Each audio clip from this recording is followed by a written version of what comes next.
E o poema é um texto do gênero lírico, né? Composto de versos, estrofe ou mesmo em prosa. Isso aí depende, né, do escritor.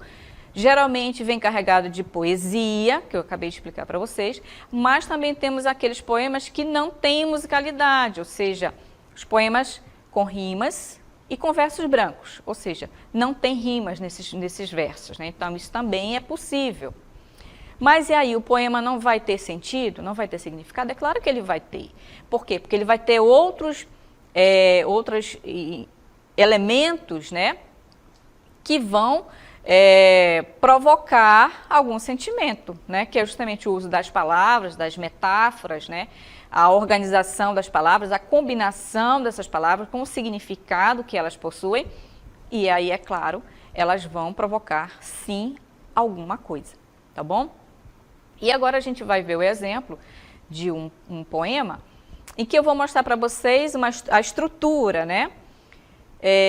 Como é que está organizado aí as estrofes, as rimas, né? Vamos observar na TV interativa para vocês verem direitinho como é que é a combinação dessas rimas. Vejam bem aí. Autopsicografia. Observe bem o que significa aí o título do poema, né? O poeta é o fingidor, né, grande Fernando Pessoa, que escreveu esse poema. Ele diz: o poeta é um fingidor. Observem aí. No poema, nós vamos ter o quê?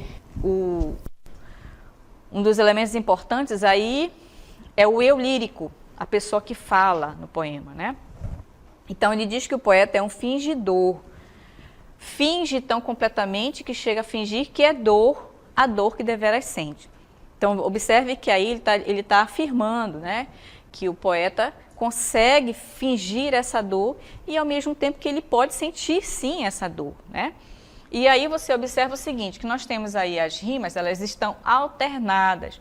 Por que elas estão alternadas? Porque observe aqui no primeiro verso. Fingidor rima com dor. Então, aqui nós temos rimas perfeitas. Por quê? Porque o som é exatamente igual, não é isso?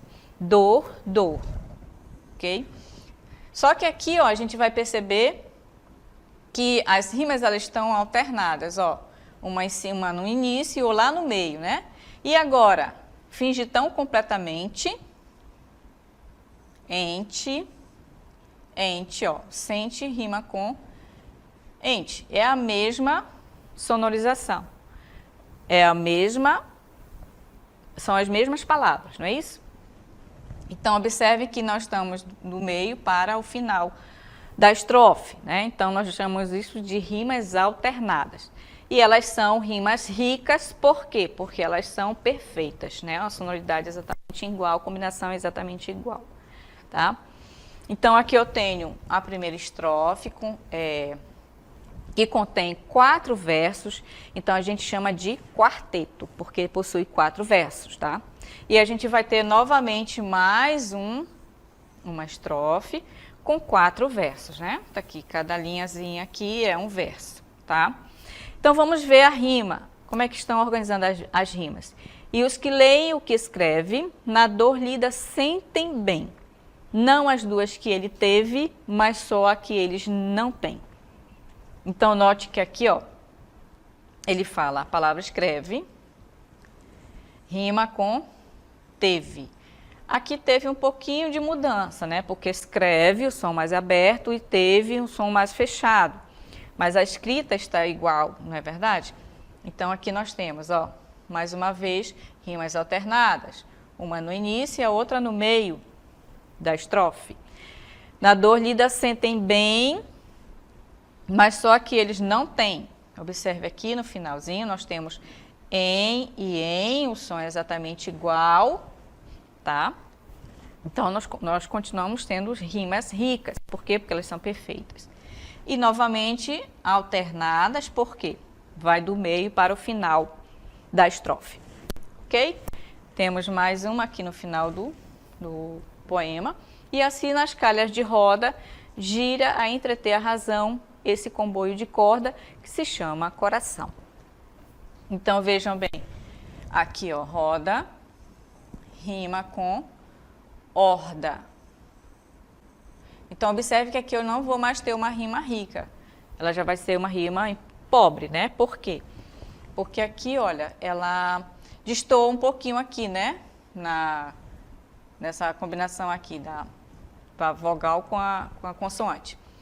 E aqui ele não tem a consoante, então ficou imperfeita, né? E aí nós vamos ter, mais uma vez, ela está alternada, né? Aqui, ó, do meio para o final, né? Aliás, do início para o meio. E na segunda linha, no segundo verso, nós temos razão, rima com são. Ão. Tá? Então aqui está perfeito. E mais uma vez, alternada, porque vai do meio para o final da estrofe. Tá bom? E aí, mais uma vez, nós temos uma estrofe com 4 versos, chamados de quarteto. Então, esse poema é de Fernando Pessoa, grande poeta, né? Escreveu diversos poemas e todos eles, né, nesse caso aí está falando do sentimento do amor, né? Ele tenta descrever o que é esse sentimento. E então, nós vamos seguir falando agora sobre o soneto. O soneto também é uma forma, né, de composição do poema. Ele consta da metade do século IV, com a sua origem na Itália, do autor Giacomo da Lettini. O soneto segue regras fixas, composto por 4 estrofes, sendo 2 quartetos e 2 tercetos. 2 estrofes de 4 versos e 2 de 3 versos. Tem 10 sílabas poéticas que são chamadas de decassílabos. Então, essa é a estrutura de um soneto. Então, se você encontrar um poema que esteja escrito desta forma, organizado nessa estrutura, ele vai se chamar de soneto. Por quê? Porque ele vai ter 2 estrofes com 4 versos e 2 estrofes com 3 versos, chamado de tercetos, e com 4, chamado de quartetos. E aí, é claro, ele vai ter as rimas, né, tudo em decassílabos, e aí esse poema vai ser chamado de soneto, tá ok? Então, agora a gente vai ouvir a declamação do soneto de fidelidade de Vinícius de Moraes, declamado pela professora Dinanci. Acompanhem. Soneto de fidelidade, Vinícius de Moraes. De tudo ao meu amor serei atento, antes, e com tal zelo, e sempre, e tanto, que mesmo em face do maior encanto, dele se encante mais meu pensamento. Quero vivê-lo em cada vão momento, e em louvor hei de espalhar meu canto, e rir meu riso, e derramar meu pranto, ao seu pesar ou seu contentamento. E assim, quando mais tarde me procure, quem sabe a morte, angústia de quem vive, quem sabe a solidão, fim de quem ama, eu possa me dizer do amor que tive, que não seja imortal, posto que é chama, mas que seja infinito enquanto dure. Muito bem, então vocês viram aí o poema de Vinícius de Moraes, como ele foi composto, né? De 2 estrofes com 4 versos e 2 estrofes com 3 versos. Então aí ele cumpriu a estrutura do soneto, né? E é claro, com toda a rima, com toda a poesia, né? No momento de ele construir esse soneto de fidelidade.